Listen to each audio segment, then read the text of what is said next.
Welcome. Transportation and Infrastructure Committee meeting of Denver City Council.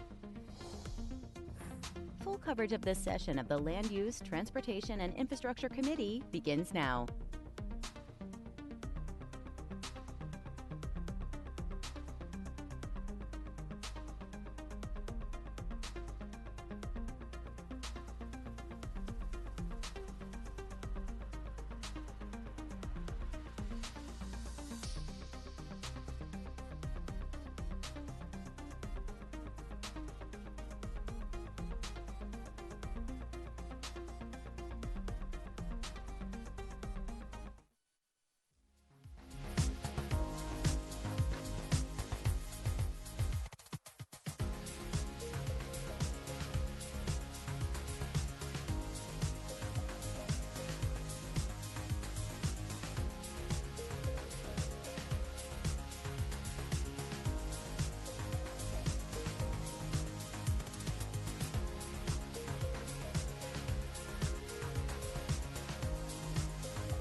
So as you all can see, we're in 391 because we have some AV challenges up in council chambers, and what we are trying to do is do all that we can to have the ability to do Zoom and in person here. We are currently struggling with some sound challenges, and so if it turns out that we cannot do Zoom, we will just have to move forward with, as I would say, old school, and just do the presentation in person here, unfortunately. But we're still trying really hard to make sure we can get those who are online to participate, but we may not be able to do that.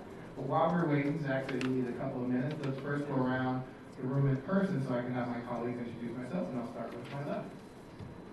Good afternoon. Good morning. What time is it? Feels like yesterday. Amanda Sawyer, District 5. Good morning, Kendra Black. Jamie Torres, District 3. Good morning, Mr. Chair. Stacy Gilmer, District 11. Good morning, Kevin Flynn, Southwest Denver, District 2. Good morning, Robin Keach, at large.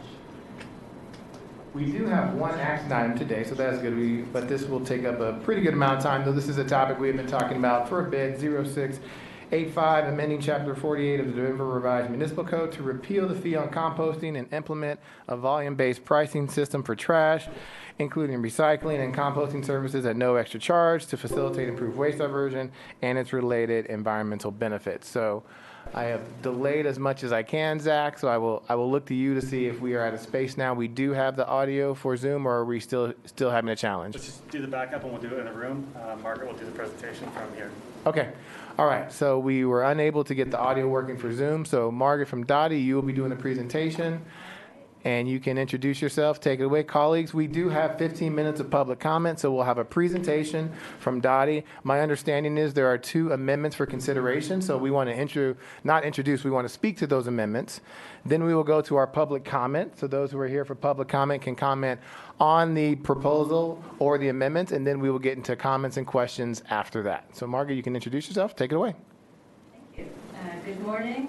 My name is Margaret Medellin. I'm a deputy manager at Dottie, and I'm here with members of our citywide team to discuss a proposed ordinance for volume-based trash pricing, also known as pay-as-you-throw. The proposed ordinance in front of you today is a culmination of decades of discussions and the hard work of many individuals. And we want to thank you, council members, for your input and guidance that have led to an ordinance we believe is equitable, environmentally responsible, and operationally sustainable. So volume-based trash pricing is a proven concept used across the country and here in Colorado to decrease the quantity of recyclable materials that end up in our landfills. Similar to pricing for water, sewer, and stormwater, these fees are designed to encourage the wise use of our resources by tying use directly to the consumer. So making the choice to move items from the black bin to the purple or the green bins may seem like a small action, but it is these small individual actions that will result in a collective change for our community and our environment. Now, since we have already presented this concept to you several times, we're not planning to go into great detail, but rather we're going to discuss some of the topics that council members have requested. We do have joining us virtually our program manager, Jessica Lally. Although I don't think she's going to be able to talk. Perhaps if you have questions, we can bring her in then. So we just have a few slides to run through. First, we just wanted to point out that what we're talking about with this proposal includes work that we already do. We currently have weekly collection. We have about 400,000 carts today. We also have education services. One of the things that we are changing, we do currently charge for people who want to participate in the compost program.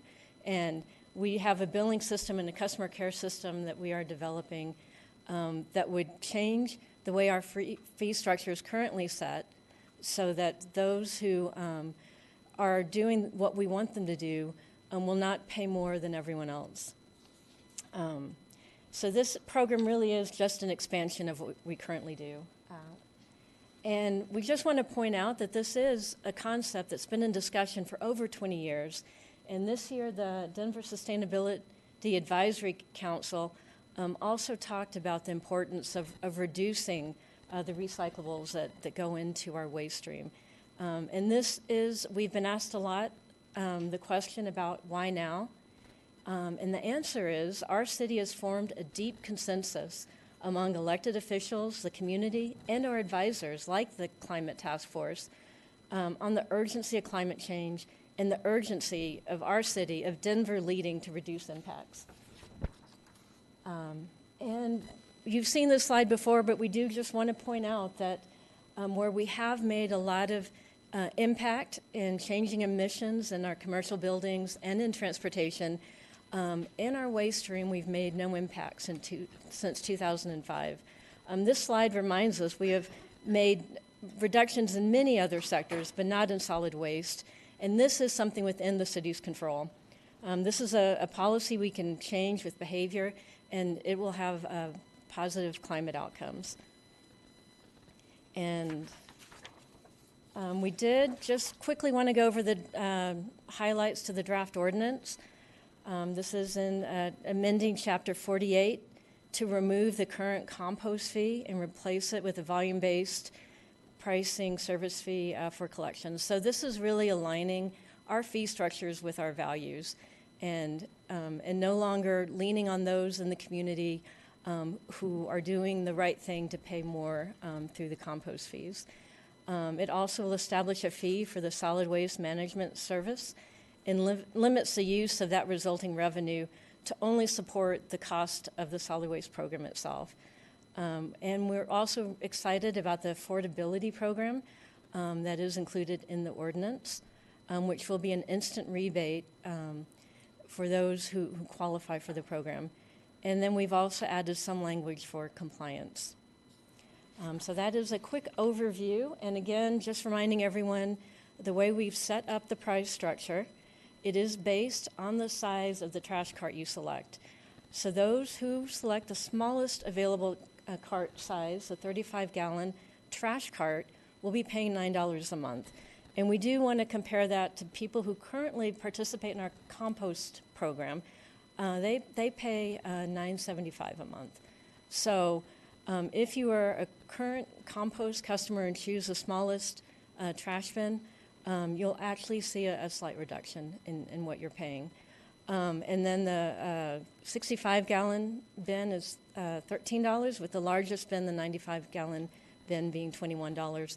And then weekly recycling is a new amenity that we'll be adding, and that will be at no extra cost, and also compost for the entire city at no extra cost. So, really excited, and Councilwoman Sawyer, we want to thank you. That was, I know that you really worked with us and insisted on that being part of this ordinance, so thank you.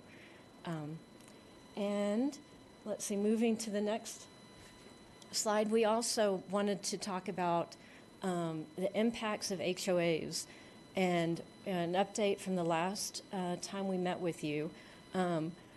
We have had our attorneys provide the legal review and opinion, and the update we have for you is that HOA fines will not be allowed for carts in our right-of-way.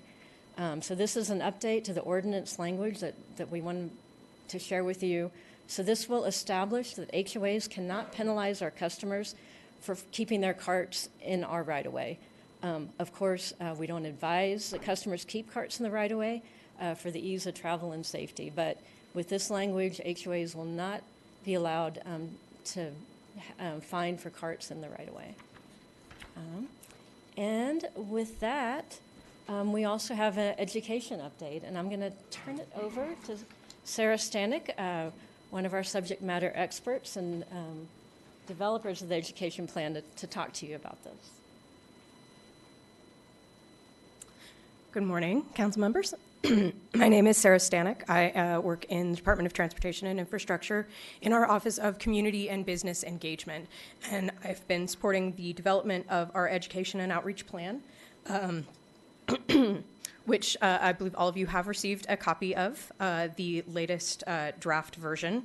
This is a living document. We do intend to update it as we move forward and as we measure against it. But if you go to the next slide, our goal is to provide the education to successfully implement the new pricing model for solid waste services, as well as introducing education around the new services that will be coming to households who have not had compost before. And this is all in service of our diversion rate, getting our diversion rate to meet and then exceed the national average.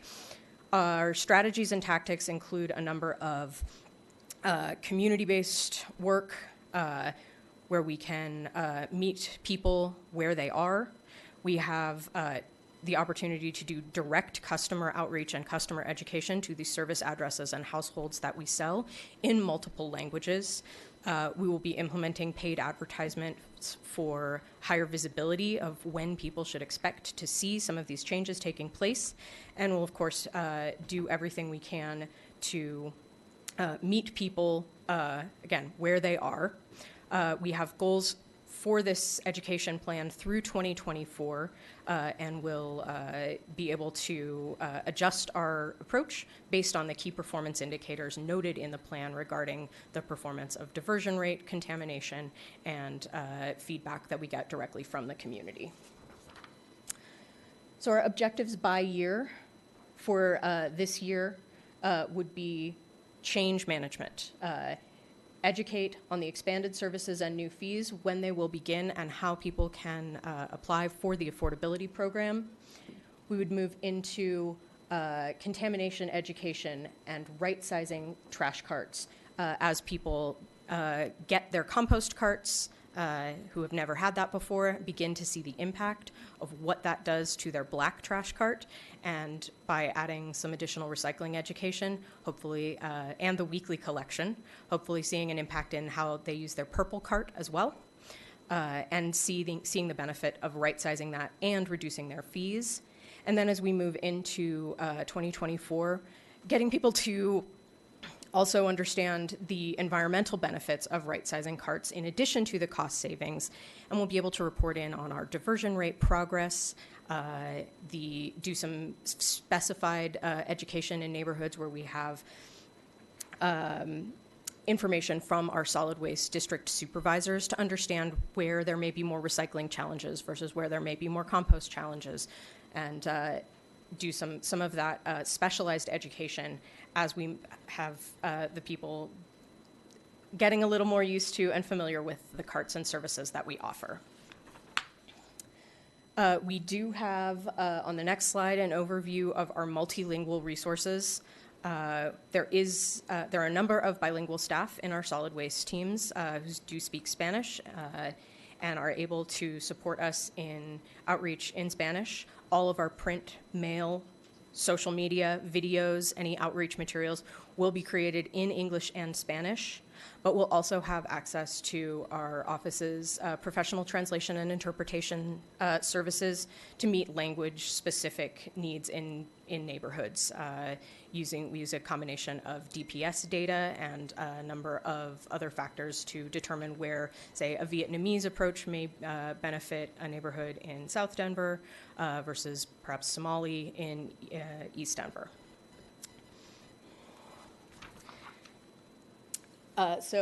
Based on feedback from the last presentation to this committee, we can provide some more insight on who exactly is working on solid waste education.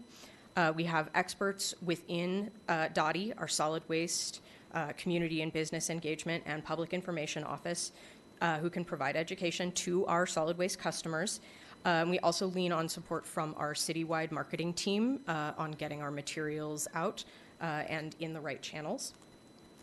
CASR, who is also here today, the Office of Climate Action, Sustainability, and Resiliency, supports us. They provide citywide recycling and composting education, which is particularly impactful for those who do not directly receive our services but want to support the city's efforts in sustainability.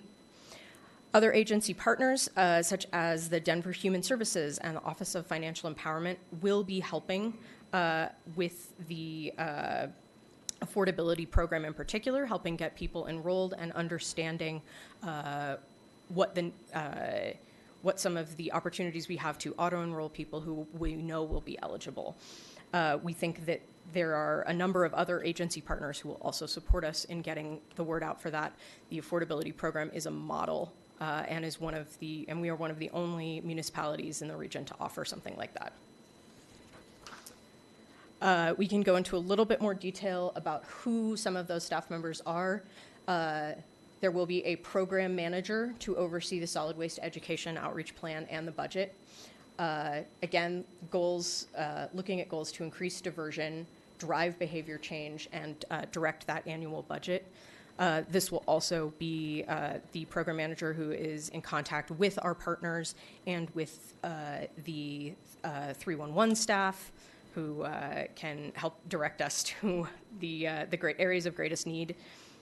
The Public Information Office in Dottie and our Office of Community and Business Engagement, as well as citywide marketing, will continue to support material development, the media communications, public outreach, events, other marketing efforts to make sure that we have our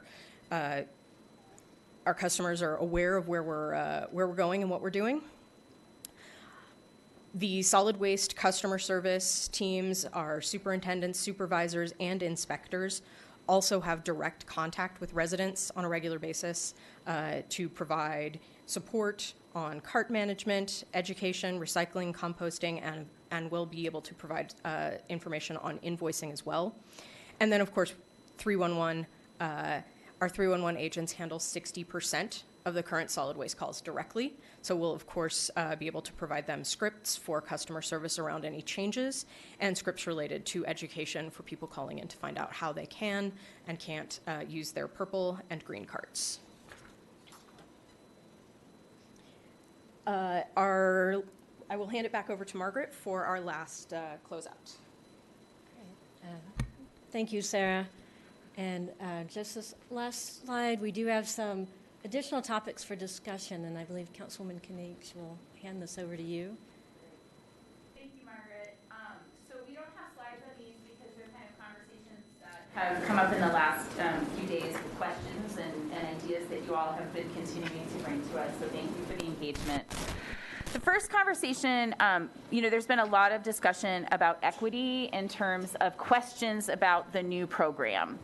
But we have not, in our previous committee conversations, discussed the equity implications of the current program. So one of the things I tried to do is pull some data out of the new census about what are the incomes of the customers in various types of housing. So let's think about what the average resident of a rental property of 10 or more units today. The data doesn't slice quite the way our policy slices 7 units and below. It's kind of the census data doesn't do that. It slices above 10 units. But the average income or the median income for households living in multifamily rental properties is in the $40,000 to $50,000 range, just depending on what size building you're talking about. But if you're looking at 10 units above. So those, by and large, are our lowest income residents in the city who live in multifamily rental.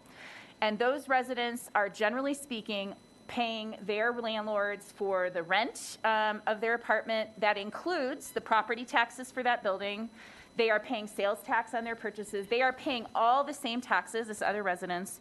And then they are also, through their rent, paying for the trash service, and it might just be trash, maybe it includes recycling, but they are providing additional funding through their rent. So the residents right now in our current system who are least able to pay are paying all of those taxes, and they are paying for the cost of solid waste service. In the other set of customers, 87% of our housing stock in the city is, under the solid waste program, is single-family residents and duplexes, so attached and detached. So the way the census data rolls out, the median income for a detached home in our region is $108,000. That's the median income of a detached home. Sorry, let's call it a single-family home. If you're talking about a townhome or a duplex, the median income is $85,000. So we have a set of customers receiving solid waste services that are subsidized by a set of residents in our city who are less able to pay. So I think it's really important. I respect all of the questions that have been raised about charging this fee to customers and how we mitigate those impacts. But I think it's really important to talk about what the current system is doing. The current system has those least able to pay paying taxes and for solid waste service and subsidizing those with incomes almost double in average. That doesn't mean there are not low income or struggling folks in our customer base. We know that there are, and that is why this program includes a rebate for households that goes up to $60,000 a year. depending on household size. So we are really, if you think about narrowing it, the residents in our city least able to pay are not in this program at all. They are in multifamily rental. The next set of residents who are struggling the most, going up to $50,000 and $60,000 depending on family size, are covered by a rebate that is sliding scale, but would bring the fee to less than $50 a year for those receiving the least rebate, and would bring it to zero for those receiving the greatest rebate. So I just wanted to share those numbers because we hadn't had a chance to share them previously. So feel free to ask questions or we can discuss that. But just all the great questions folks have asked about equity. It seemed like it was important to break down a little bit about the incomes of the customer base. The second topic that has come up from council members is this idea of, what's the right time for implementation? So I want to thank a couple council members who have asked us, would you think about a January start date? It feels a little cleaner in terms of the start of a calendar year. It feels like I would like us to have a little more time getting folks signed up for the rebate, things like that. So we took that question to the team, and I will have probably Nicholas answer in just a second. So that's his cue. But there was an openness to that. There were some operational things that worked okay. I think he can answer questions in the Q&A about all the details of their readiness. But we also were reached out to by a member or two who asked about delaying the implementation to the summer of next year. And so the team also considered that. And there are some major operational challenges with that timeline. If you care about quality of service, that is the highest volume time for that agency. It will also be in the middle of a major mayoral transition, which means we will have change in department heads, we will have change in administration and mayor office leadership. All of the things that we look to for leadership in the city will be in flux. And so I personally would not want customers of our city experiencing a major change in service at that time. So I think that the team can speak to the operations. But Nicholas, would you like to just speak for a minute about, your operational analysis of those two different dates and which one you're open to and why? Certainly, thank you, and thank you, council members. Nicholas Williams, Deputy Manager Dottie here. As Councilwoman Kanish said, with the proposal of January 1, 2023 went back with the team, kind of looked at would this give us some opportunities, some operational efficiencies, and really feel like while we are anxious to get this program up and running and launched and moving, that kind of, just as was said, delaying to January 1st, 2023 gives a little bit more time, and really that allows us to, about 2/3 of our customers would then have their compost bins by that point, which would be obviously more than would in October, necessitating less of kind of the inconvenience credit. So we do feel like that is something we could support. But as Councilwoman said, anything further than that, don't feel that is good for the program, adds in too much uncertainty on there. But we do feel that January 1st would be acceptable. So I'll just pause there. I know there is a couple amendments that we thought we might talk about before public comment in case anyone wants to talk about them in public comment, but I don't know if I'll defer to the chair or on how he wants to handle that. But we would like to just respond briefly before public comment after they get discussed. Thanks. Dottie, did you have anything else for your presentation? That concludes our formal presentation, but we're able and ready to go into Q&A whenever you are.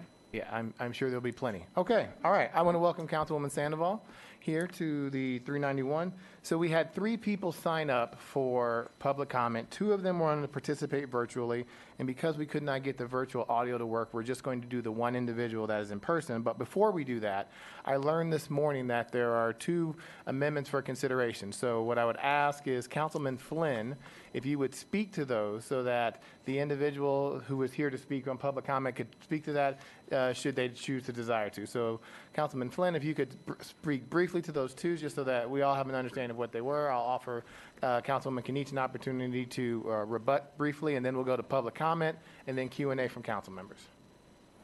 Thank you, Mr. Chair. These are not my amendments, but the person who drafted them is Councilwoman Ortega. I don't know where she is. She was going out of town or would not be able to attend in person, so she had asked that these be introduced. I am not a member of the committee. Councilwoman Sita Baca is, and she was intending to introduce these, but she is virtual. And Zach, I don't know if that means that she will not be able to move these, or Mr. Chair, or what Robert's rules say. But let me just describe the two amendments that Councilwoman Ortega intends to put forward. And number one is that I would support if it came to the floor, and that is to change the authority for setting future rates from the manager of what I still call Public Works, Dottie, to the City Council. The City Council sets fees for all sorts of city services, and in that tradition and in line with that, this amendment would change from Manager of Transportation Infrastructure to City Council on page 6, line 5, 6, 7, 8, and 9. And that would keep the authority to set future rate increases with this body rather than with the manager. And it would be done under the same basis, a study, a cost study, et cetera.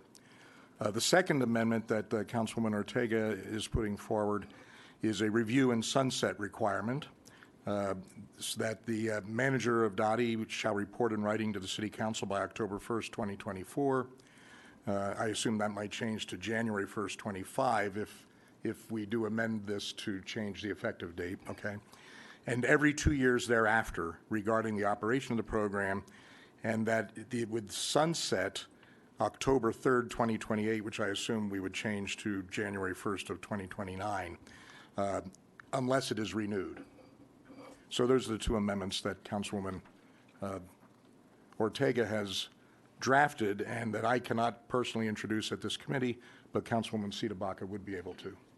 All right, thank you, Councilman Flynn. So for those, the short version, one, to have the fee allocation decided by City Council versus the manager of Dottie, and the second one being a sunset after five years. Councilwoman Knight, did you want to briefly respond to those before we go into public comment? Yeah, Councilwoman Ortega did share that she was considering these, but I want to make clear that no one on the team saw the language until we walked into this room today, which makes it a little difficult for them to analyze anything in the language. As we saw last night, when you don't see amendments in advance, sometimes the intent and the language. So I want to just caveat and say that the lawyers have not had a chance to look at this drafting, which is concerning. But on the first issue, which is the authority to set the fees, I would encourage colleagues with interest in this topic to ask maybe the lawyers questions about what our obligations are. So if we move this program out of the general fund and we move it to a fee-based program, we have obligations not to collect more than the cost of the program and to also keep up with the cost, right? If we suddenly, decide that we don't want to charge the full cost of the program because it might be tough and politics get involved in fee-setting decisions, right? Then what would happen is we would create budget impacts, right? Where the program that was supposed to be operating off of a fee system may not have the fees that it needs. So that cost of study or cost of service study is the best practice for fees in the state of Colorado. There are Tabor implications here that we need to stay within. So there are a lot of legal boundaries that you are in when you're in a fee-based system. So if we were to make this change, council members, we need to understand that we would then be taking on those responsibilities and what the risks are of not keeping up. So those are questions you can certainly ask during the Q&A period. The other thing I will just say is that we anticipate, fees going up over time because costs do go up. That is a fact of, of life in terms of running a program. But there are also potential rebates coming from the state for recycling under new legislation. So it is very hopeful that there will be opportunities to lower these fees as well. And the manager having that authority could make that also more efficient when those opportunities come up. On to the second amendment. This is a really interesting thing. So what we would be doing with this proposal is really two steps. Step one is, what is our commitment to sustainability? And do we want a more sustainable system? If we do, we pass this ordinance and we move this program out of the general fund onto a fee. Then we will have a second conversation, which is what will happen with the remaining general fund portion. Now, I want to remind folks that we will be paying the rebate out of the general fund. We can't tell you today exactly what amount of general fund will be freed up because there are some things we have to continue to pay for out of it. But I cannot imagine that we're going to leave that piece of general fund in a savings account for 5 years and just leave it sitting there, not providing services to our residents in case we sunset this ordinance. But here's what a sunset would do. If this ordinance were sunsetted in 5 years, the fee would be turned off. It would stop flowing. There would be no general fund portion set aside. And we're talking about $30 million plus for this program. In 5 years, maybe 35. Zach can answer that. So imagine the fee turns off overnight on a certain date, and all of a sudden the city is responsible for finding $35 million in funds to maintain trash service. Literally trash service, the most fundamental service in the city. We can't stop collecting the trash.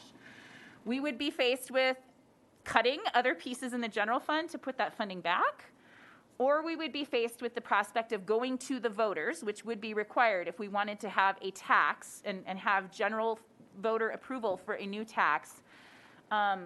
That's what a sunset would place us in 5 years. It is not a program that can be easily turned off. This is not a switch that can be flipped like that when we're talking about that many $1 million. So those are some of the things I just want folks to be aware of. The last thing I will just say is I mentioned being, Dottie is open to this January 1st date. We did not bring an amendment to you today because we wanted your feedback. This bill does not get filed for the floor until after committee. If there is general support from this committee for changing the effective date to January, our request would be that we get the committee's consent to make that change before filing rather than having to do it as an amendment. It's been we call it the friendly amendment process. Our rules are a little more relaxed than somebody's. So you'll notice we don't have an amendment on there, but we would love your input. And based on that, before we close the meeting, we'll ask for a clear consensus on whether we should or should not change the bill before it's filed in terms of the effective date. So just to clarify why there's not an amendment on that, we didn't have enough time to get your feedback before this meeting, so we wanted to do it during the meeting. So that's it. Thanks. Thank you, Councilwoman Kniech. All right, as I mentioned, we have, I got you in the queue, Councilman Flynn. As Councilwoman Kniech was part of the presentation, I wanted to give them the opportunity to speak to this. This is on the two amendments. I know, but and you're her remarks. No, I understand, but I want to get the public comment. I think other people are going to comment on the amendments as well, so I got you in the queue. All right, so the one individual that we do have in person, you have 2 minutes to speak. You can go up to the podium to deliver remarks. Please introduce yourself, and that is Ryan Call. And Zach will be keeping time right in front of you. Good morning, City Council members. My name is Ryan Call. I live in District 6, and I'm here again to express support for the proposed expanded waste services policy. Today, I'm sharing a joint letter of support from organizations that want to see this policy passed. This letter was printed on recycled paper, of course, and I'll get a copy to each of your offices after this meeting. Please take a moment to read why these organizations support the expanded waste services policy.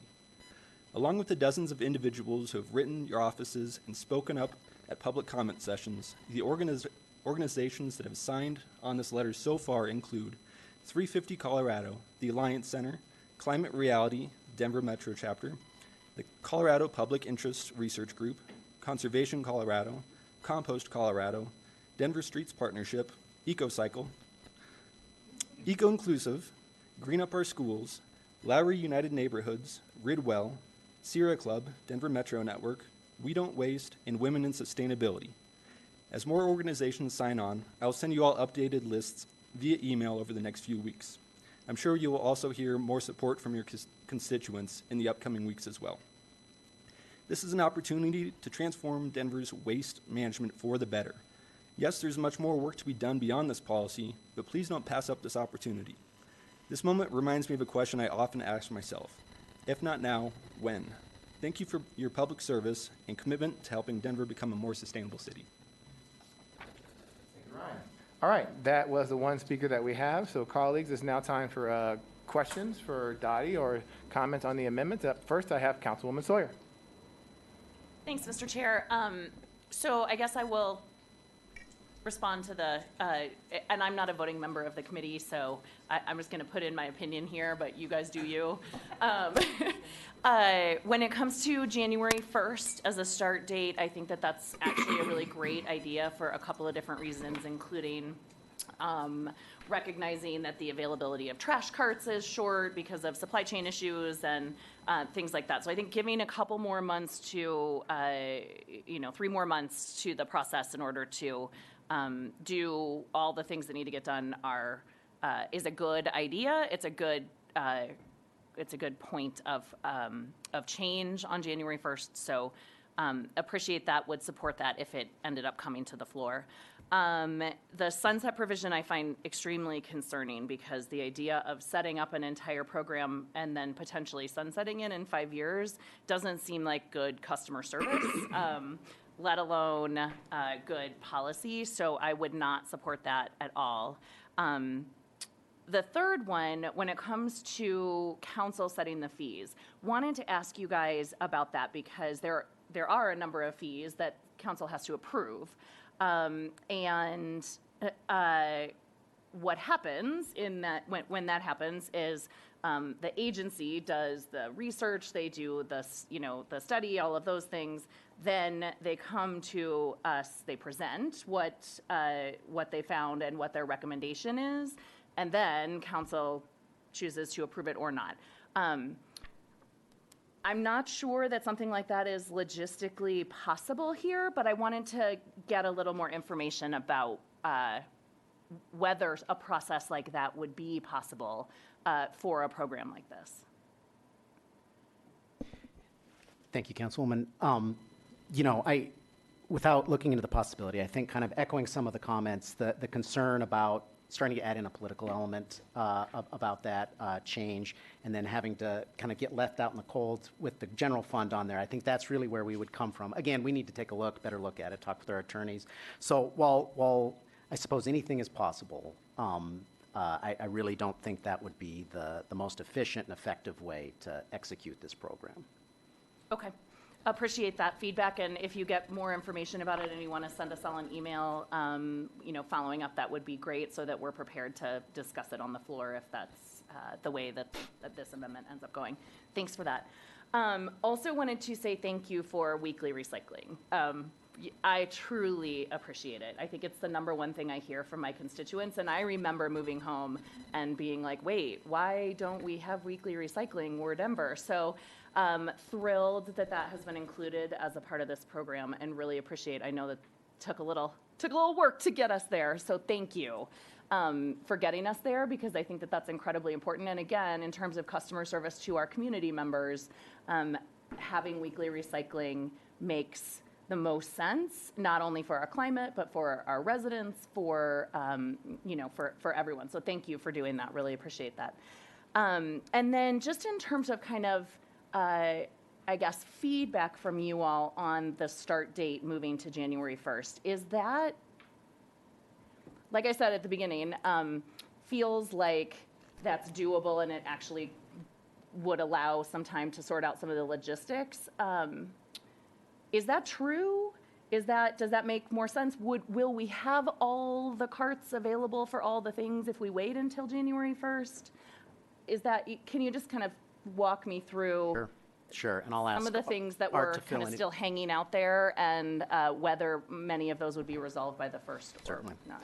So absolutely, there are operational efficiencies we could realize from going to that. Biggest one would be we would be able to have about 2/3 of the carts out in that first billing cycle on there. Those who don't have their compost, they still, even if they don't have a compost cart on January 1, they get for that quarter the $3 inconvenience credit on there.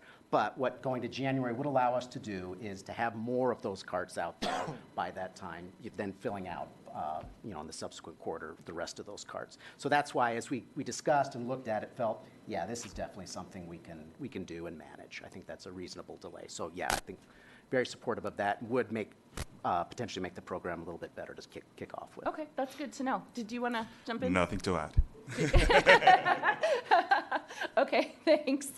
And then I guess just sort of a final question. I noticed in the presentation, and something we've discussed at committee before, The idea of, I guess this sort of connects to two things. Number one, the staffing, right? Do we have the drivers? Do we have the trucks? Do we have the, the supervisors in place? So that's really kind of one question I want to make sure that we are addressing. And then second, in terms of the enforcement fees, nothing I think drives us crazier on this planet than creating laws that cannot be enforced, especially when it puts a burden on our residents and creates a sense of responsibility for them that they did not ask for or want. So want to just kind of walk through that compliance piece, what that is going to look like, and sort of what the outcomes would be. I mean, I understand an outcome, long time down the road would be a potential lien, just like any other utility. But I guess I need to know the steps very clearly before then, and whether we're staffed up for that, and when that kind of compliance would start, and those kinds of logistics around that. And, in our calendar that we're looking at, the implementation calendar, we're really looking at leaning on education first. We do have enforcement language in the ordinance, but we really are looking at really leaning into that education piece, and as a very last resort, moving into the enforcement. So we have included that as a fee, as a fine, but we are not intending on implementing that until after we've really leaned in on the education piece. Councilman, to your first question, for real this time, we'll defer to Mr. Mejia. Art Mejia, Director of Solid Waste Management. As far as the operation, we are planning to staff up. We are expecting to ramp up our hiring efforts and recruiting efforts once if this ordinance passes. At this point, we continue to hire drivers. We do have our vendors already alerted that this could be a possibility for carts and trucks. So they are ready and waiting to see what happens with this ordinance to help us out, get the resources that we need to make a successful program implementation. Okay, really appreciate that. Thank you. And then I guess just sort of in terms of the last question, I noticed on here for the first time in this presentation, I'm seeing Friday weekly cleanup. What is that, and how did that come about? And I'd just love to know more about that, because this is the first time I've seen it. Yes, so I believe I've talked about this before. The Friday cleanup is illegal dumping task force that I have. And that we created that to supplement some of the work that we need to get done weekly. As you know, we're still looking for drivers, and Fridays we don't have scheduled routes to service. So what we have done is that we have offered some of our employees some overtime to come in and help us get the city clean. I do get requests from different council offices, residents, just people in general that would like to see more of illegal dumping cleaned up. So we have teams that would come in right now, that is what we have, to come in on Fridays to clean up some of those illegal dumps. That's fantastic. So will they, how do I want to ask this question? How will that work, right? Do you have data or a map of hotspots where there is more? I mean, I know that there are several places in District 5 where we are constantly finding mattresses and old desks and desk chairs and things like that. So do you come across like regular stuff where Absolutely. you know to go kind of and check? Okay. We do have hot maps, what we call, and those are the ones we focused on when nobody calls in.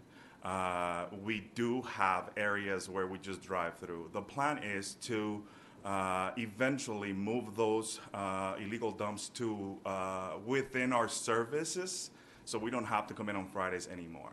Right now, we don't have the ability to do that just yet, but the plan is to attack illegal dumping Monday through Thursday every single day. That's great. I really appreciate that. I think a lot of our residents that we hear from share concerns about the trash on the street, the piece of furniture on the corner. My neighbor has a old light fixture sitting in their front yard right now, and I don't even know when the next monthly pickup is, but it's not anytime soon. So I think that's pretty common, and I remember years ago living in a different city and just seeing couches on the corner and, bookshelves in people's front yards, and it looks terrible, and it's not, so if we're addressing that so that can't stop, that can't get started and become a habit, I think, that's really great. So really appreciate that. Thanks, Mr. Chair. Thank you, Councilman Sawyer. All right, colleagues, we've got about 30 minutes left because I want to leave a little bit to see if there's going to be a motion to add the amendments. 4 colleagues in the queue. Up second, Councilman Flynn. Oh, thank you. First of all, Nick, Art deserves a raise. He is, I have found Art, I'm not sorry to embarrass you in public, but one of the most responsive city folks that we have had the pleasure to work with. So that's unrelated to this proposal. Couple of things. Councilman Cashman texted me. He's watching, but he cannot participate, but he asked me to let you all know that if July 1st of 23 is too late and not a good time, rather than January 1st, he would propose April 1st to give additional time. He had a concern about preparedness and readiness, and he would like April 1st to be considered, so I wanted to pass that on. Secondly, with regard to the amendments that Councilwoman Ortega, they were drafted by our legislative council, but Dottie's attorneys haven't looked at it yet, so I just wanted to clarify that. And then the other thing is, as far as the general fund, I think what Councilwoman Kinich, what you pointed out about the impact on the general fund if we were to sunset it, is exactly the reason we need to be very careful going in before we shift all these funds onto a fee. If we find, after evaluation, that we haven't really achieved any of our objectives, all we've done is added to the cost of living in this city. My calculation of the numbers we're working with is that the residential trash program is about 18% of our solid waste. About half of it is actually coming from construction and demolition, where we have no mandates, and the rest of the bulk of it comes from commercial and large multifamily. And so sometimes it feels to me like we're trying to swat a fly with a cannonball with this, because the opportunity to leverage a significant increase in our diversion rate by doing this is pretty minimal compared to where we will get the most significant increase, and that is by an initiative that is on the ballot. And I want to be careful that I'm not speaking in favor or opposed to it.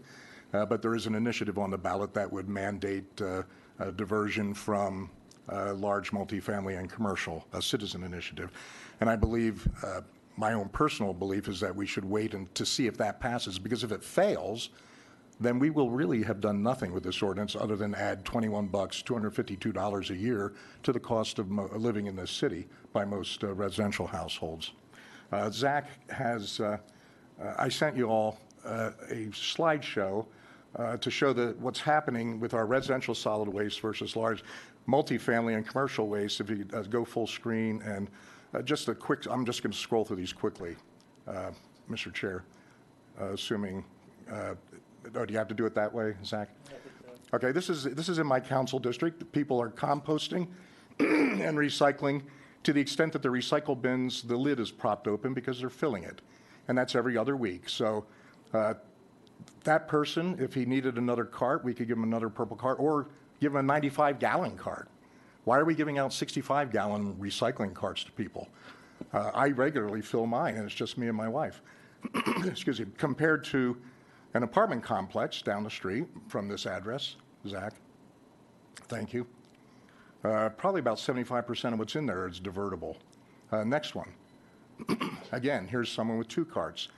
I'm hoping that's yard waste in the back, and they're going to compost it, but maybe not. Next, again, with about 75% recyclable in one of my apartment complexes. Next, compost, recycling. Let's give that person a 95-gallon purple cart.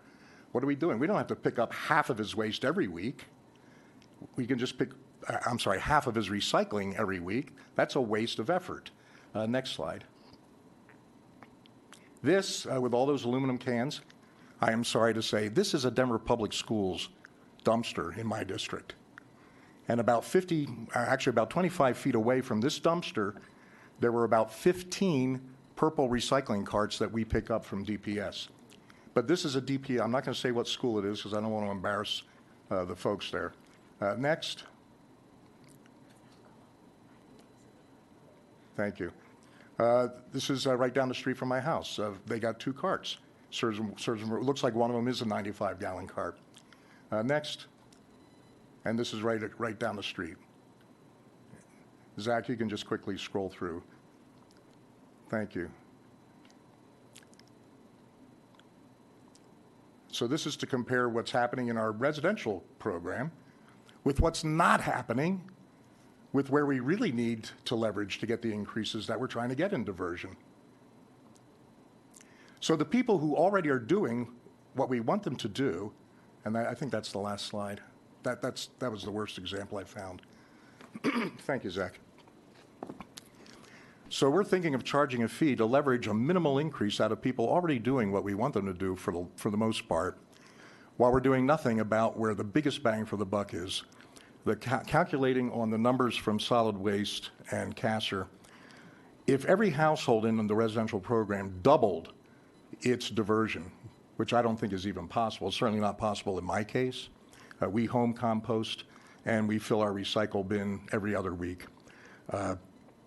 We would get about a 4 percentage point increase in diversion.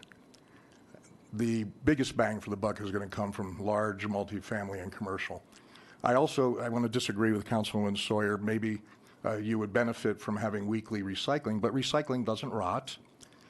I have never had a call from any constituent asking for weekly recycling. I'm surprised it would be the top request in your office with crime the way it is and everything else.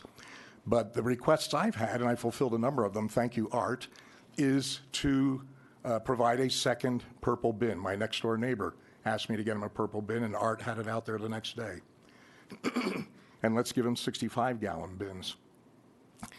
The cost of going to weekly recycling is going to require nearly doubling the number of trucks, nearly doubling the staff, doubling the mileage, doubling the carbon footprint, doubling the wear and tear on the roads when it's completely not necessary.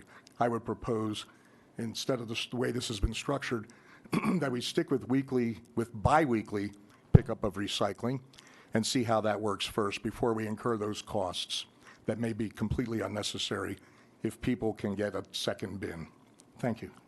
Thank you, Councilman Flynn. All right, 4 members up. We got about 25 minutes. Councilwoman Sandoval. Thank you, Mr. Chair.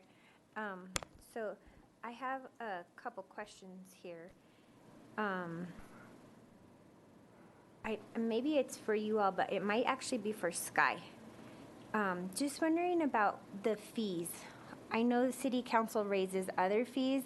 Can you just remind me which ones we are in charge of raising? The one that comes to mind, the most controversial one, is our wastewater. I remember, I think we were here till the early morning one year with that fee. So just wondering if you can, and you don't have to rattle all of them off, but just wondering which ones we have purview under. Sure. Hopefully these mics will pick me up. Sky Stewart, Mayor's Office. Thanks for the question. You're right. It's sort of a mixed bag across the city about what you do approve and what you don't. Wastewater is an example, although when we did that wastewater increase in, I think, 2016, we put in a CPI index, so it continues to go up. There was a set fee schedule for a period of time, and then going forward, it will increase by CPI into the future. That's something that we can always revisit and come back and change, but that is one example.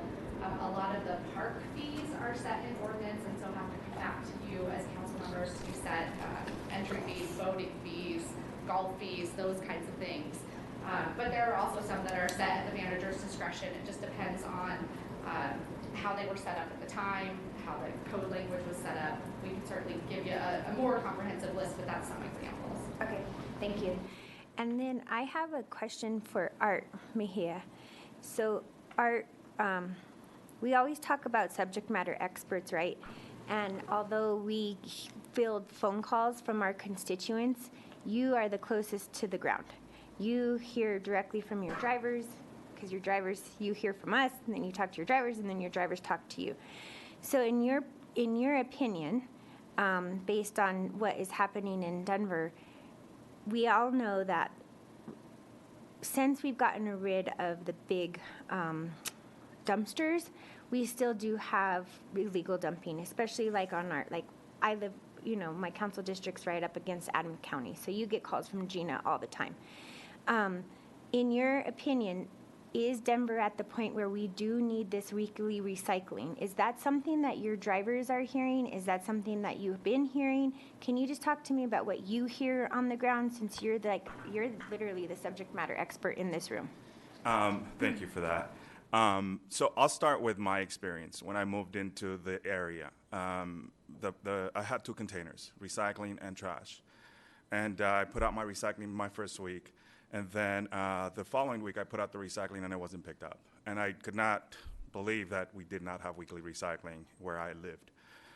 Coming from California, we had weekly recycling, weekly composting. We've had it for years. And I've been part of implementing those programs in different cities and different counties throughout California. I do believe that here in the city of Denver, and this was one of my first conversations that I had with the Public Works, Dottie director at the time, the need for weekly recycling. I believe there was no capacity for our residents. And what happens when you don't have the capacity, most people don't take the time to hold your material until the following pickup. Most people will just go ahead and throw it in the trash because they don't have that capacity. Understanding the need for that, we started talking about, we started the conversations about weekly recycling. And I remember I had a conversation with Grace when we first met about weekly recycling. And then we started talking about the program. I was glad to hear that some council members were supportive of that idea. We went out to the community and had meetings about this program. And weekly recycling was one of the main topics that people were excited about throughout the whole city, not just in one specific neighborhood. So to get back to the need, I believe there is a need. There's a capacity need. We do offer people 2 containers or 3 if they need to, but most people do not order the containers. Most people will just use their container, and as you saw in some of those pictures, I've seen those pictures, if they have a 65-gallon container, they keep them. And they don't order the bigger container. I don't know if they just don't want to take the time to make that phone call. But I do believe that if we offer that weekly recycling, we're going to capture more material out of that trash stream, which is the purpose of this program, and that's what we're trying to accomplish. Okay, one last question for you. In your implementation in other jurisdictions and in other municipalities, do they have the different various size carts? So, because Councilman Flynn keeps talking about the most expensive. I have the least expensive one right now, but that's because I have a home composter that I've been doing my whole entire life. So I already divert compost, so I don't need the biggest trash. I have the smallest one. In your opinion, if they do have the sizes, do people gravitate for trash? Do they gravitate towards the largest one, or do you think that we can, once we provide weekly recycling and composting, could we get people to get down to the middle or even to the smaller one so that it's about $109 a month instead of over $200? I mean, $100 a year instead of $200, over $200 a year. So yes, you will see that. In my whole career, working for Republic Services, we have the pay-as-you-throw system. We've had that forever, and it's based on the size of your container. People gravitate to the lower container because they want to pay the lower fees. We've had systems where, and this is what we're proposing here, where you're going to have the ability to order as many recycling carts as you want, as many compost carts as you want, or you need, right? Which is something that in a pay-as-you-throw system really helps, because that helps you divert your trash into those other containers. And not having to wait an extra week to pick up that material is just, it helps that program succeed. Okay, thank you. So just some comments. Thank you, Councilman Kanich, for being open to the January start date. I think we've had precedent to do this at City Council. We voted on the minimum wage, and then we implemented it the following year. And that was during a time where we had COVID, and we had really concerns. And I know that some of the unintended consequences of us doing that impacted small local businesses. My family comes from a small local business, but yet the price of, we needed to do that. So I am absolutely supportive of starting in the January date. And I think Art and your team, you did such a good job in January rolling out the 4-day-a-week, and people were paying attention to that. I have heard feedback from my community, it's confusing in October. It just doesn't make sense. So if we can have a clean start in January, I think that that's 100%, I'm super supportive of that. I have one last, it's not necessarily, it's just some feedback. So I think if we implement this program, we need to really make sure that we also fix the street sweeping days and the service days, because if we are giving people right now once a week, if you do have once a week and you have a street sweeping day and it just happens to be your trash day, you have one bin. But if we do implement this service where it is recycling every week, trash every week, and composting every week, you're going to put more bins on the street, which puts more pressure on our wastewater, and so because people do not get street sweeping. So I really do hope that if this does get implemented, that we don't have that conflict anymore, because I think that it deters people from wanting to participate. They either want people really like clean streets in Denver, so then they don't put their trash out. So I just don't think if we're charging for a service like that, I think we need to be in the customer service industry. And one last question. What is our staffing now? Because last time you've come to us, I know you've done a really good job at doing on-site hiring, building into a bonus into their base pay, because we have the tiered structure in the city, so it takes longer to get to the price that you'd like, the income you'd like. What's your staffing level now? We are currently at a 28% vacancy rate, and I can tell you for reference, we started the year at 35%. So we are improving. We are getting some drivers into our system. We are training, and we are doing a lot of extra things to get people through our doors and get them out on the streets. So it's improving. Okay. Thank you, and thank you for bringing this forward. And as I mentioned last night in my public comments, the best time to have planted a tree was 20 years ago. The next second best time is right now. And so if we're serious about climate change and we're serious about making sure that we have this planet for my grandkids, not that I have any right now, thank God, but my future grandkids, and therefore after, we have to think, as policymakers, it's important for me to think about the next 7 generations. And this is what this does, is it takes into account. And I agree, Councilman Flynn, we do need to tackle this multi-unit issue. I've been thinking about this since 2012 when I started in the city. It's challenging as when the zoning code changed in 2010, how much density has been built, especially in like lower parts of my district. I have 5-story buildings where a 1-story restaurant was. And so this issue of tackling the multi-unit buildings and making sure that they have recycling, also being able to support our small local businesses. My family's restaurant does not recycle because it costs so much. So does she pay minimum wage, or does she pay recycling fees? So she doesn't pay recycling. So as much as we can support, and I'm absolutely 100% committed to working on that and tackling that issue as well. Thank you, Mr. Chair. Thank you, Councilwoman Sandoval. All right, got about 12 minutes left to hopefully stop at 50. If we go over, it is what it is. President Gilmore, you're up. Thank you, Mr. Chair.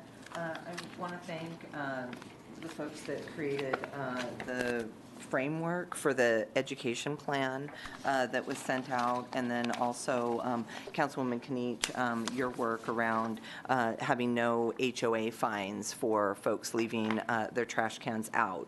And I wanted to have Zach pull up, thank you, Zach, the last page of the education plan. And so I really appreciate the work done on this, but, you know, it's 11 pages, and it's it's basically a synopsis or a summary.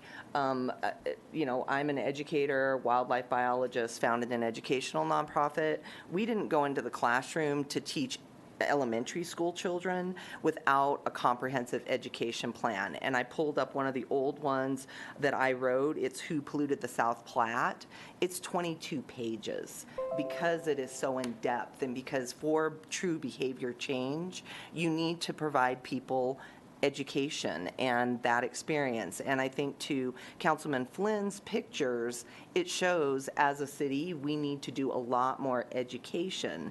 And this map up here shows that there hasn't even been the outreach and engagement, at least in Montbello and Green Valley Ranch, for the composting program.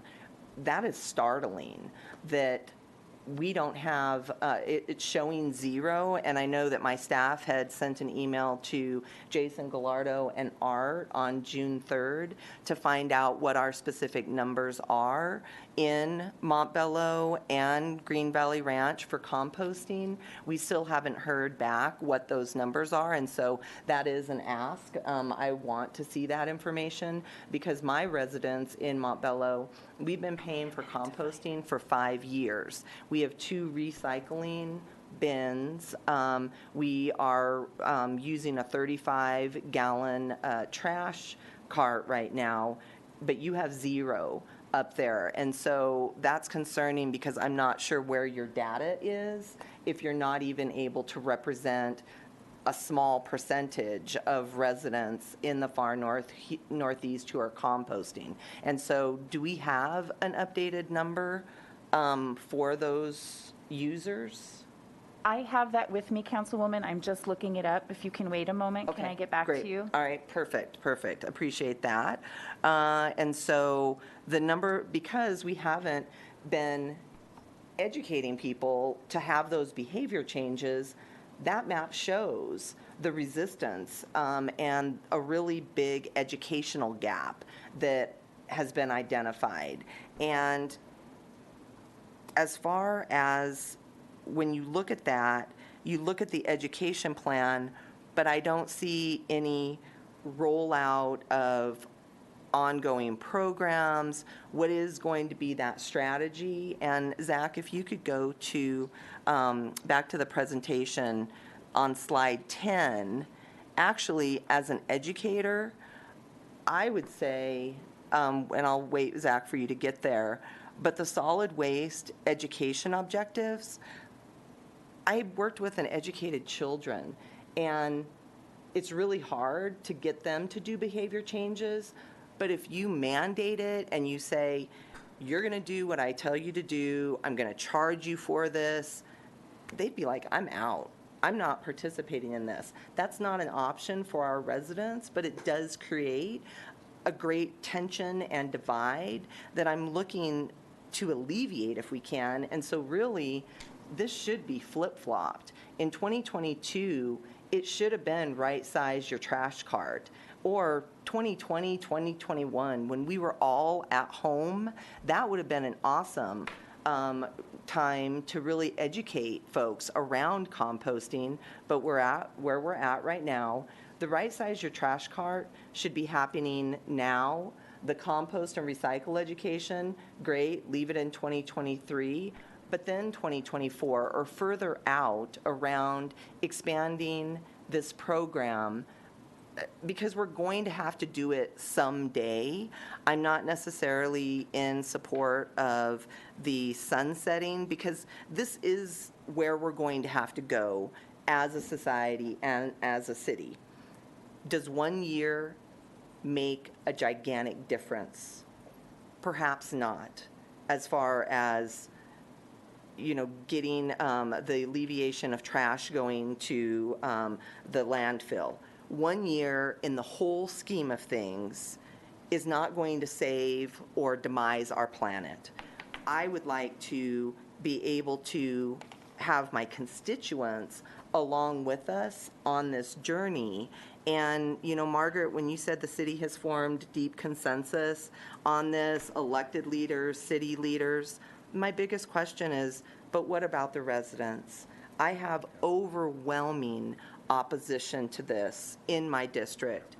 That education plan shows we haven't been doing the education. If it was something you all put together in 2 weeks, I really appreciate the effort and the work on it, but we haven't been doing the work. And now we're asking our residents, because we say so, to just get on board with this. And I'm sorry, but my folks in Montbello and GVR, that's not how folks roll. They want to have the right to have that education and to have that respect and to be brought along on this journey hand in hand. And I've got 90-year-olds in my district who are like, I've got to decide between medicine and food. How the heck am I going to pay for trash now?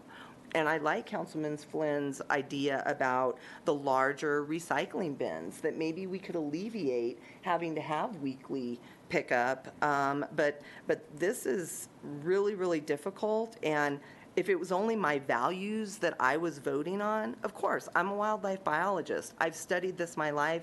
This is my work. But again, 1 year or a few more months, you know, a new mayor, let them come in and set this up so that it's rolled out properly and we can really work on education to finish out this term with this mayor and this council to get the education where it needs to be. And so this is a really tough one, but yeah, I just needed to say my piece on it. I'm still struggling with it, and I would be amenable to city council having a say in the fee structure, because again, we're the ones that hear directly from our constituents and we hear those stories, and there just has not been the education and engagement in the neighborhood for people to understand why we want to do this. They see it as we're trying to accomplish something.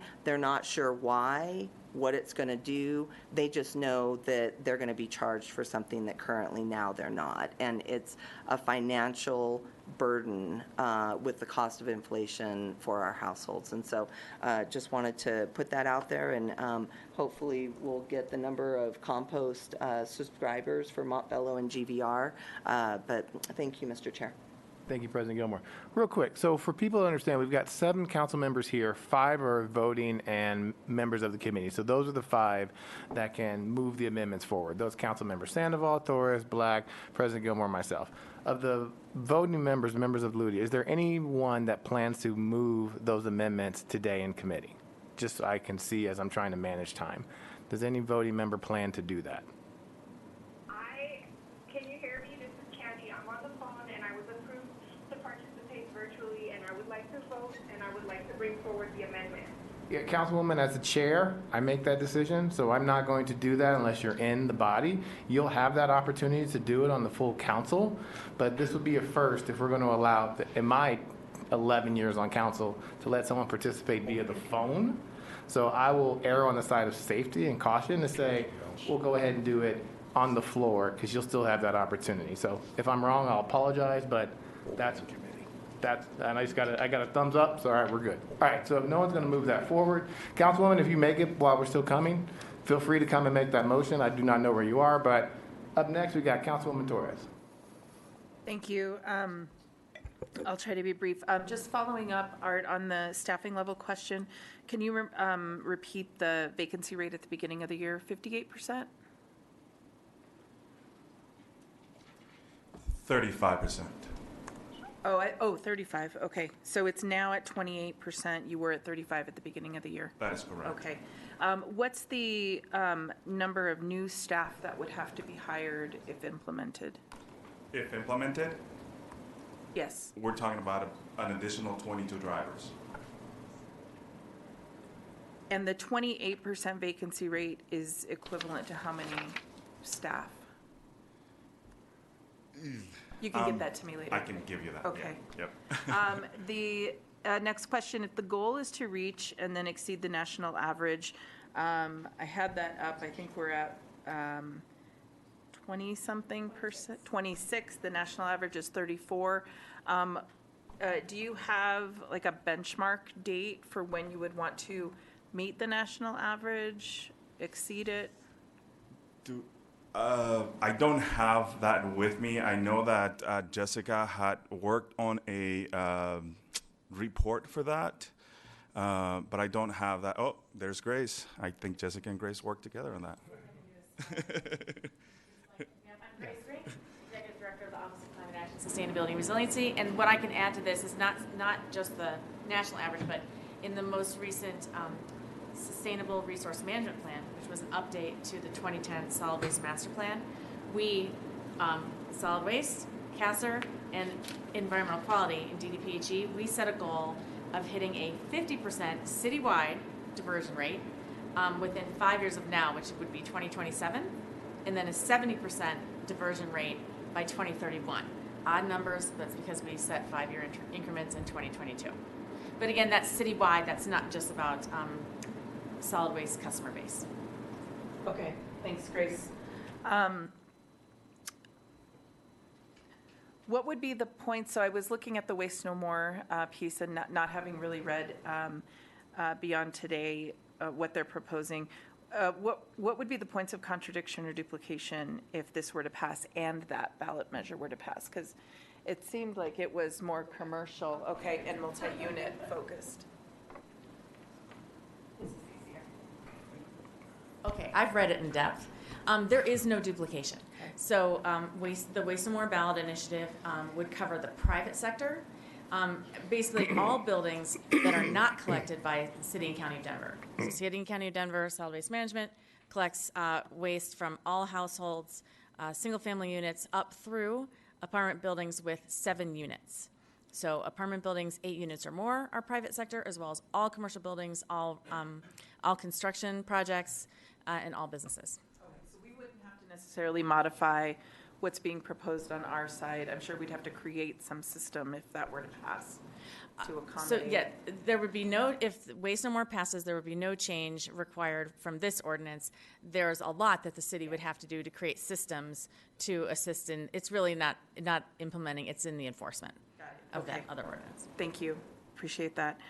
So on the 3 amendments or potential amendments, I do feel more comfortable with the January 1 date. I'd rather we be further along in cart distribution. So 2/3 of carts out by this time. Is that the only difference between launching in October and launching on January 1st is just cart distribution? I'm also assuming it gives more time for outreach and education. Is there anything else? And trucks. And getting trucks in, okay. What about rebate signups? Councilwoman Kinich mentioned more time for folks to sign up for their rebate. Can you just give me some context of what that means? Right now, we have a rollout plan with a start date of October 7th. If we did move that to the January 1 date, that would just allow more time for outreach, more time for signing people up to the affordability program. Director Mejia also, reminds us that January is one of our lower tonnage months. So, we will get a bit of a benefit from that as well, rolling out the new program during one of our lower tonnage months. Okay, I appreciate that. The next 2 amendments, I would definitely need to know more about council setting or approving fee changes, so I wouldn't be prepared to support that one just yet, but I'd want to know more about what that involves. And then I don't support the automatic sunset, but I am interested in reporting. I didn't see anything in the current ordinance that mandates a report, be it 4 or 5 years out and then repeated after that. So just wondering why not, or kind of what else?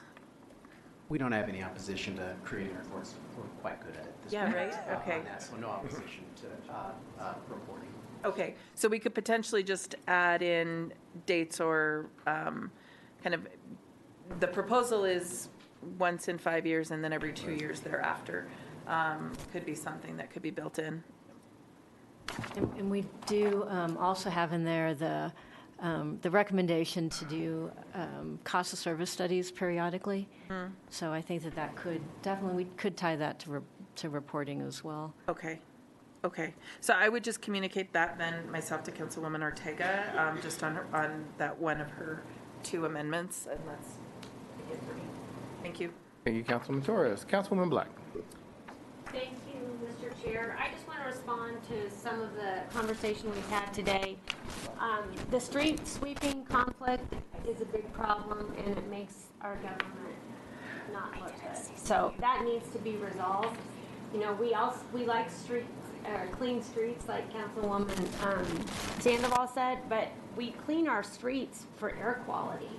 All that dirt on our street is very, very bad for our air quality, and, you know, decades ago, we had a problem with the brown cloud, and that's why we started doing that. So we've got to figure that out, and I know you guys can, so thank you.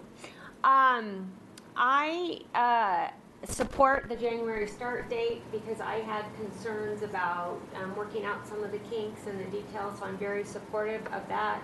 I don't support the other amendments except for the reporting requirement. That makes sense.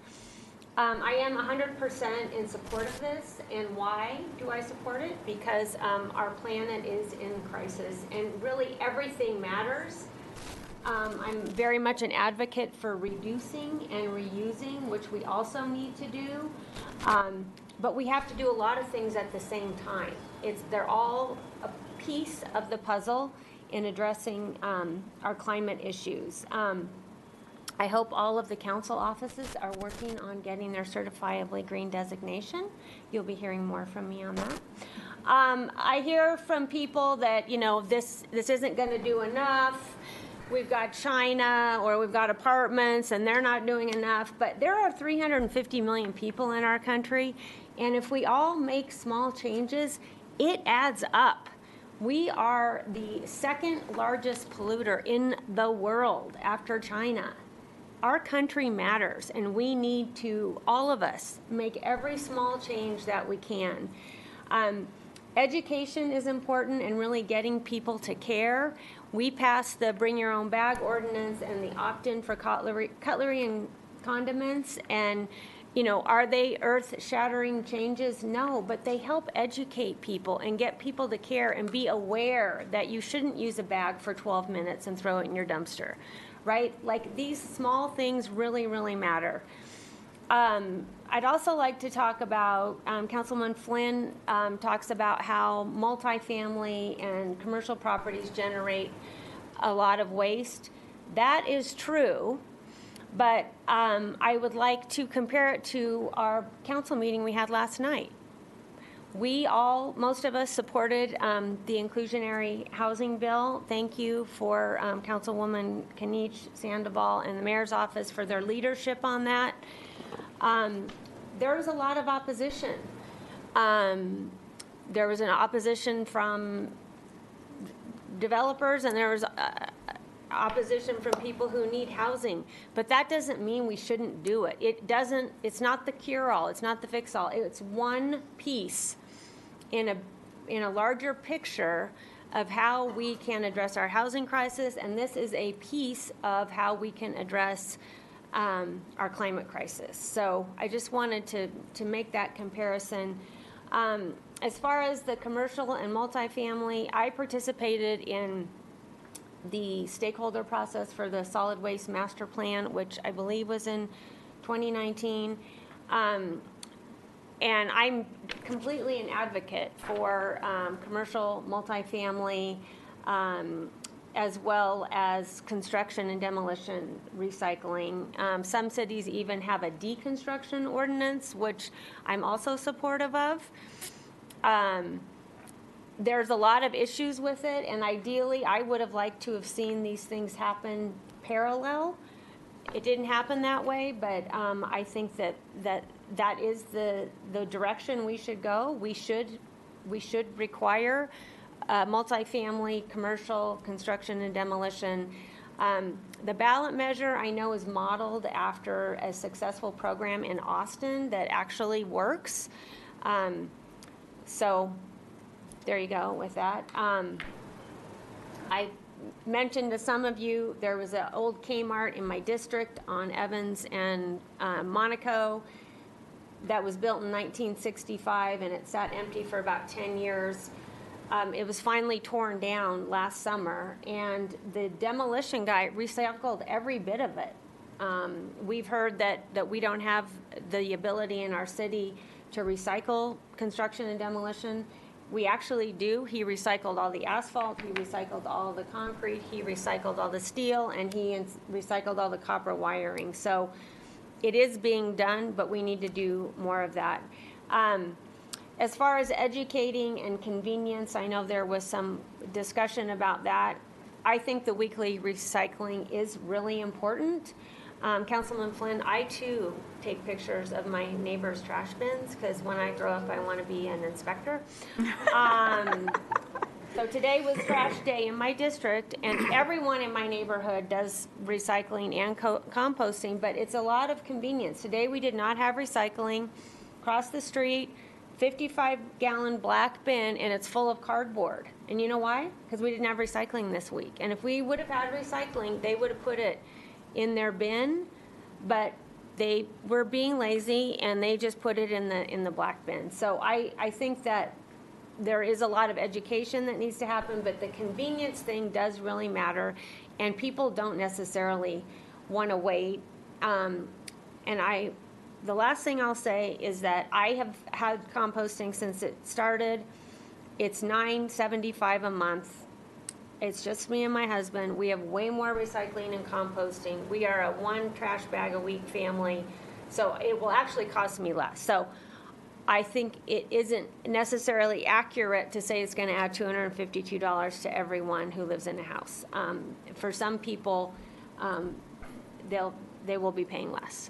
So anyway, I hope you all will support it. I think it is really important for our planet. My kids are millennials, and they also blame baby boomers for this problem.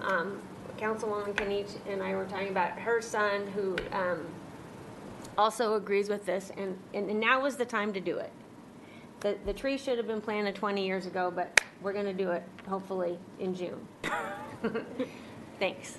Thank you, Councilman Black. All right, we are at noon. We're going to be out of here by 12:10, I hope. Councilwoman Kniech, you're up next. Yeah, I was just going to back clean up. So I'm not a member of the committee, but it sounds to me like we have broad support for January 1st. And even if some people are struggling with the bill itself, I didn't hear anyone say they wanted to keep it at October. So if I heard correctly, I think we have enough support that probably we want, if someone on the committee is going to move it, they could move it with the effective date changing to January 1st. And then also with the reporting requirement replicating October 1st, 2024 and 2 years thereafter. So the motion could include those two components. We would, then the team would draft them after the fact before the bill is filed. I'm looking at Sky. We have consensus that approach. And we've done this before in committee with something this straightforward. It's okay not to have the language here. And so if it's the pleasure of the committee, that might be the best way to at least clean up those items, and then obviously we'll have the other amendments on the floor. I will just say this, that the planned date for this was June 27th, but I think the team wants the January 1st date is new, so I want to give them the space to say that we may file the bill on a different timeline. We'll see. So I don't think anything about our motion determines the date they have to file the bill. So I just wanted to be transparent, though, that I don't want to rush them if they want to do anything else to make sure they're ready for the filing for the floor. We will get back to you on the calendar just in terms of the next steps, because I want to make sure they have time to absorb and just double check all this since it came up very recently. So I think that covers everything. I'm looking to the team. Is there anything else before? Okay, thanks. Robin, just to that, if you're going to have the report included, Debbie, Councilwoman Ortega drafted that based on the July October, 1st. so we should change it to push that January 1st? Right. Okay, so January 1st of 25. Right. Well, January 1st is a tough date for report to be due.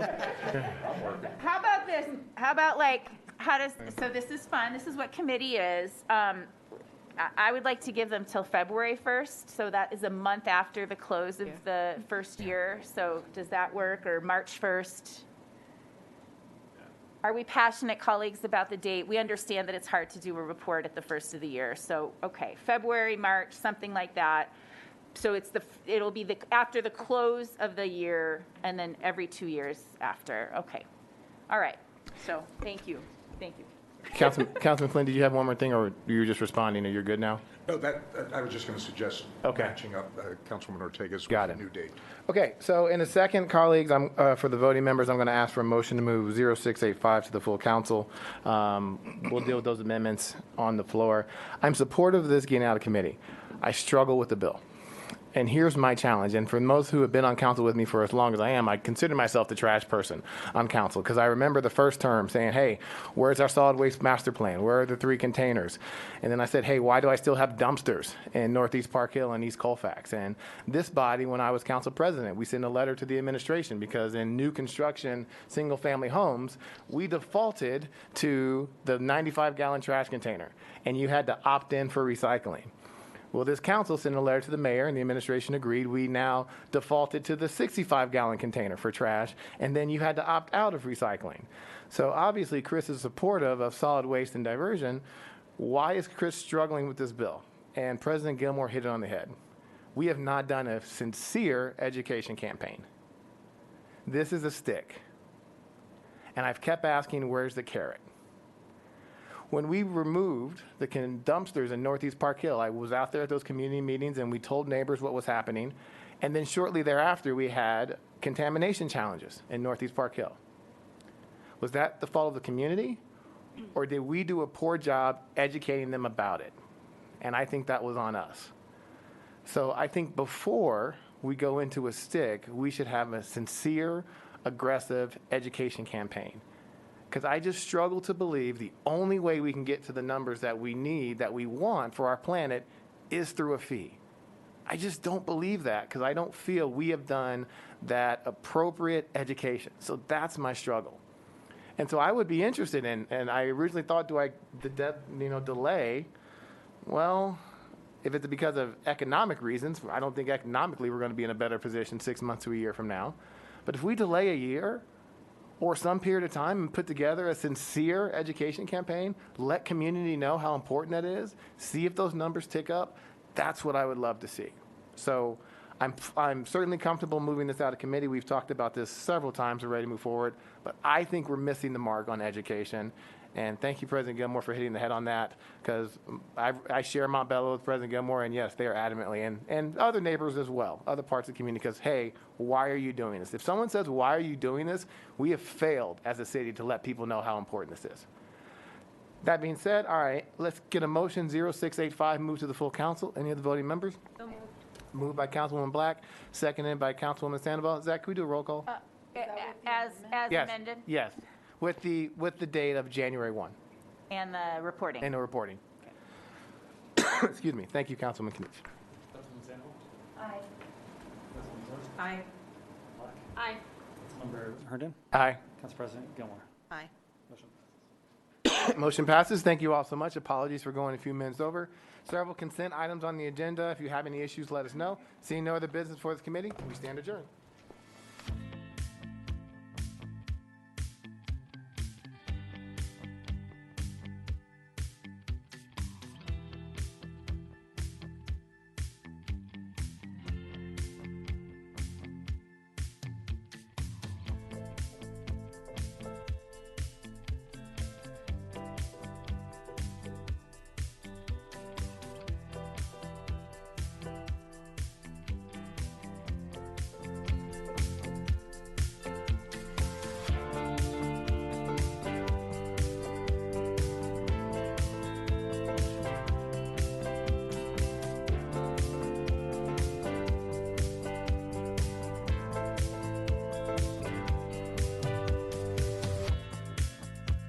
swing or kind of motion elements, and then climbing structures, which we hear a lot of these days. The active kind of play and recreation, and the climbing is really great. So again, kind of you'll see some of these ideas later.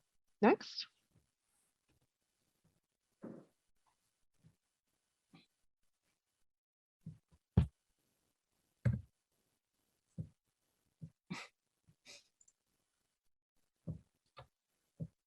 There we go. Thanks. So we also asked, what improvements would you like to see in the shade structure and gathering area? And I mentioned kind of the views and the seating. Well, those were clearly the top two. So a variety of seating types and maximizing the beautiful mountain views from the park were the clear front runners there. What activities should the shade structure accommodate? Again, seating, or here shaded seating specifically, and the overlooking views. So you can see the clear themes of seating and views really capturing kind of those inherent great characteristics of the park. Next. We asked which type of shade structure feels most appropriate. So looking at kind of the different character of these shade structures and how they function. And you can see of the top three, the character images there and what they reflect. So the top one is more of a traditional picnic or shade structure. 22% of the people responding preferred that. Contemporary picnic shade structure, we had about 18% respond to that one. But the clear priority was a shade structure that was really about kind of multiple spaces. And so this is really focused on, numerous groups or a lot of people being able to kind of gather in this space. That was the clear priority. Next. We also asked, what improvements or new elements would you like to see in the park's natural areas? And I'll just kind of hit on the top ones here. I think wildlife habitat and new trees for shade were really the top two, and the green and the blue bars. Dog waste pickup, shown there in the yellow, and then nature play elements in that kind of teal blue. So, but clearly in the top three, wildlife, new trees for shade, and the dog waste pickup were the priorities. Next. And so just to kind of summarize, what we've heard and how we use that moving forward in the design, overall in the shade structure and some of the gathering spaces, very clear to prioritize the really beautiful mountain views that the park has, and design for and plan for these picnic, shade structures that have multiple spaces and can accommodate numerous groups. And then the feedback on the playground is really helping guide us because the interests are clearly in that hillside play. So the kind of a slide idea, swings, and other climbing elements. And I think that is all on the survey data. Will? Thanks, Meredith. So I am Will Vietanen with Livable City Studio. I'm going to walk through a couple alternatives that we have, and I'll kind of briefly sort of describe for each, like an overview of some of the site strategies we looked at, and then also kind of dive into the details of, the differences, and then how the public feedback that Meredith just walked through is kind of reflected in how we address that. So let me see if I can advance the slide myself. There we go. So the first alternative, we're calling this Play Loop, and really it's focused around coupling a shade structure and plaza area, or kind of gathering space directly adjacent to a variety of play areas, and really looks at the current conditions on the site, as we talked about in the first public meeting, are these two active spaces, being the existing pavilion and the playground, separated by 8 feet of grade change and isolated from each other. Limited seating is provided around the current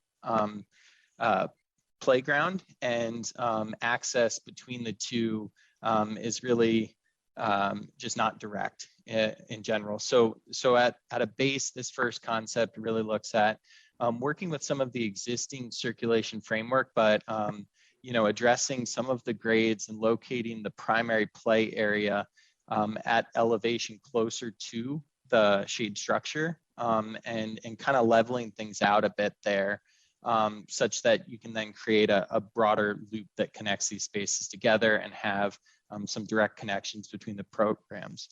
I will say for both concepts that we'll look at, we'll kind of dive into detail on the kind of center of the park, being the playground and the shade structure itself and some of those programs.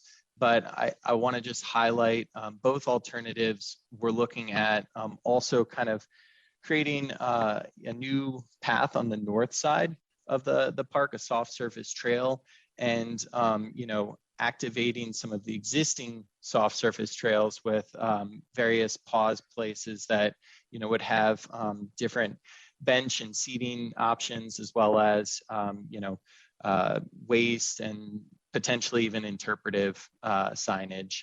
But those are kind of shown in this plan, sort of with that blue kind of shape, the ellipse itself.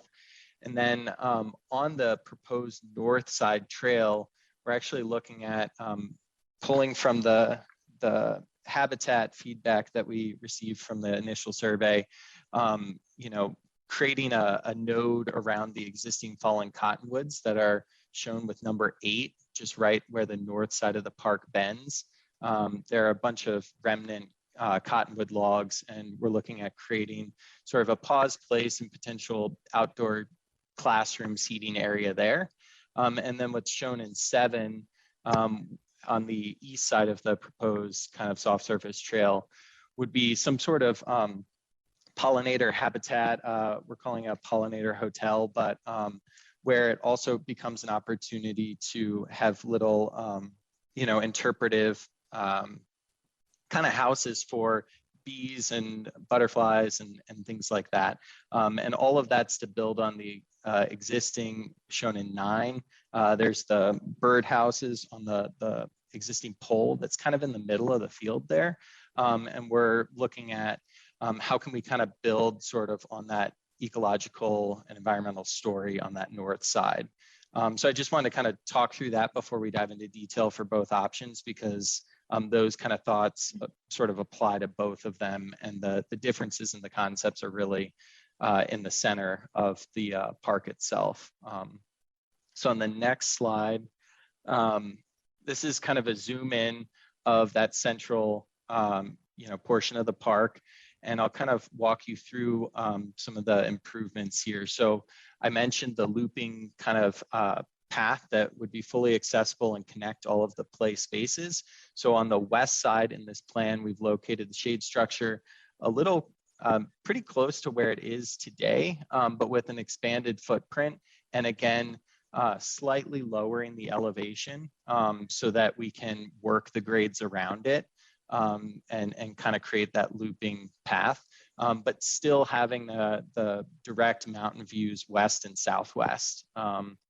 And then on the south side of the shade structure and kind of seating area, we're looking at, as I mentioned, lowering the shade structure patio so that we can essentially pull back the grade and create sort of a terrace seating area that would also provide kind of informal seating, looking west, looking south at the kind of naturalized landscape to the south, and provide seating also for parents for looking after kids in the nature play or the hillside and school age playground areas.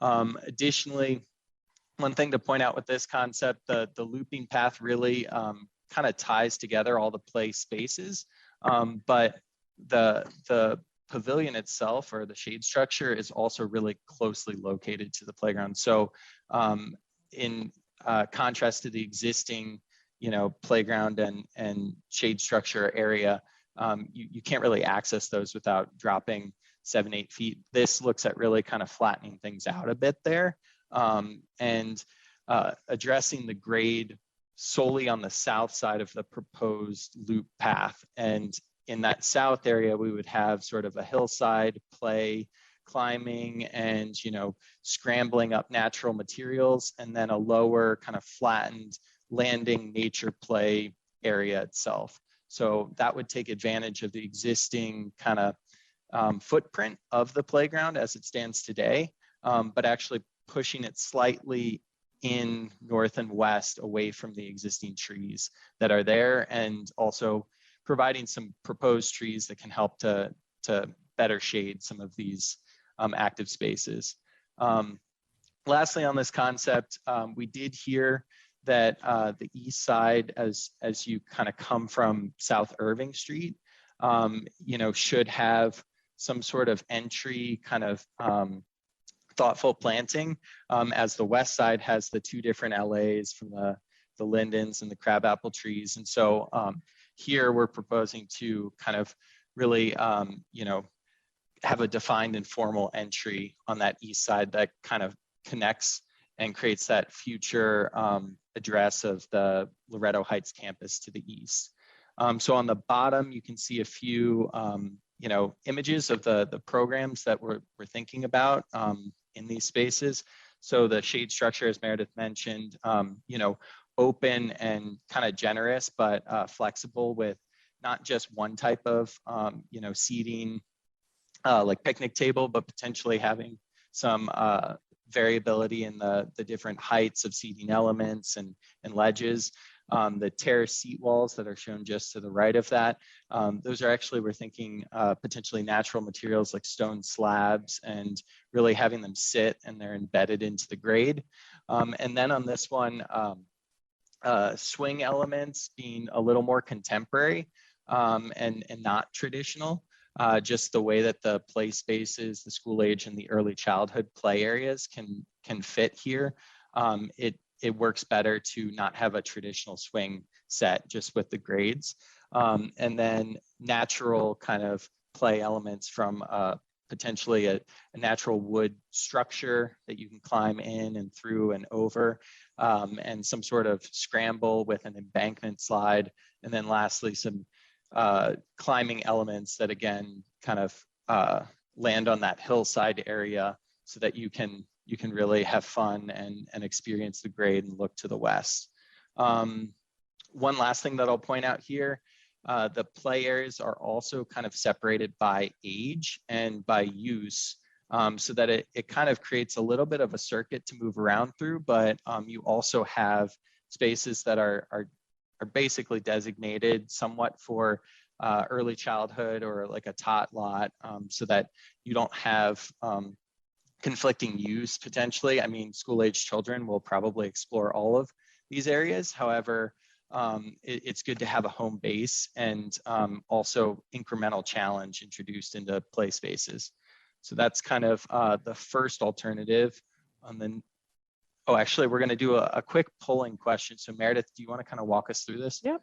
Yeah, sure. So we just want to kind of pause for a second and get some feedback on this alternative before we jump to the next one. So we'll have live polling pop up in just a minute. We can flip back to the plan as well, so you can, as you're trying to answer it. But we want to hear, what do you like most about alternative one? So that's the one that we'll just walk through. So the options being the structure and plaza being adjacent to the playground, so how they're that proximity there.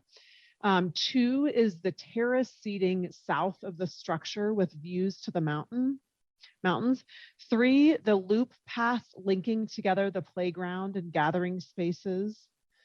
4, large hillside play taking advantage of slope around existing playground.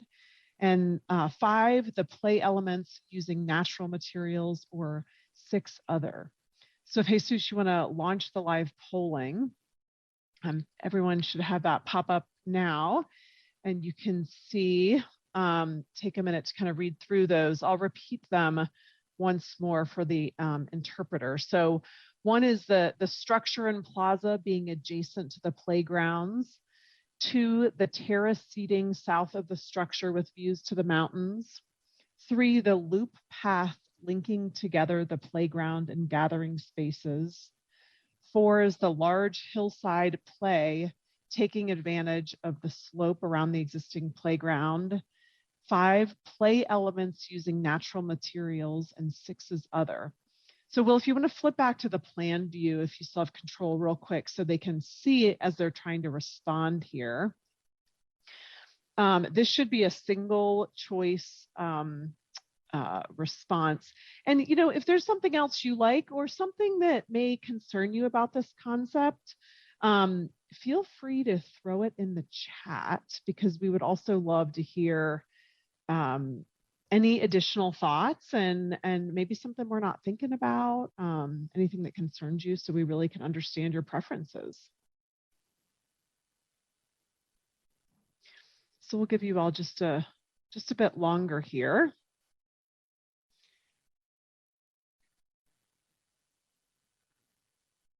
With about half of the people having responded, so we'll give it more time till we have everybody or close to everybody. I see one comment that came in, which is great, and we can talk about that. Feel free to add anything else.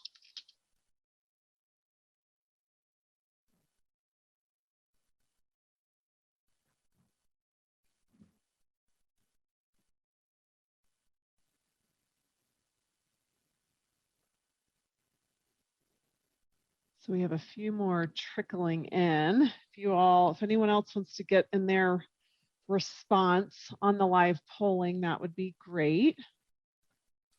And Meredith, I did close the polling. Oh, I see. Yes. Thank you. I didn't even notice the share results. Yeah, do you want to go ahead and share them? I will share the results. That way people could see. The other thing, thank you for everyone who's putting in the chat. If you do have a question about this or would like to, make a comment, please raise your hand and we'll unmute you. That way we're, your neighbors and the design team is able to hear you and respond to you directly. Great. So as everyone can see, 53% of you responded with a terraced seating south of the structure with views to the mountains. So very common themes from what I shared earlier in the survey results, the seating and the views to the mountains. But a few things that came through the chat, a great comment from David about the shade structure being solid, not open in case there's rain. And it looks like some people agreeing with him. The hillside play, I chose the hillside play, but love the nature play elements. David also likes the cut stone seating wall. People responding, they like all of them. And I see the comment in here about bathrooms, and I'd like to, maybe we can hold that until the end. We can come back. We're going to do questions and answers at the end, and maybe we can talk about that at that point in time. So with that, let's dive into alternative 2, and we'll do a similar question after Will goes through the concept. Perfect. Thanks, Meredith. So this second concept, really we're calling Picnic Forest, which maybe is very enticing. I think it sounds really nice and pleasant, but what this one looks at is really trying to take advantage of some of the underutilized spaces within the park, in particular, the lawn that is just to the south of sort of the main kind of entry from South Irving Street, the existing path connection.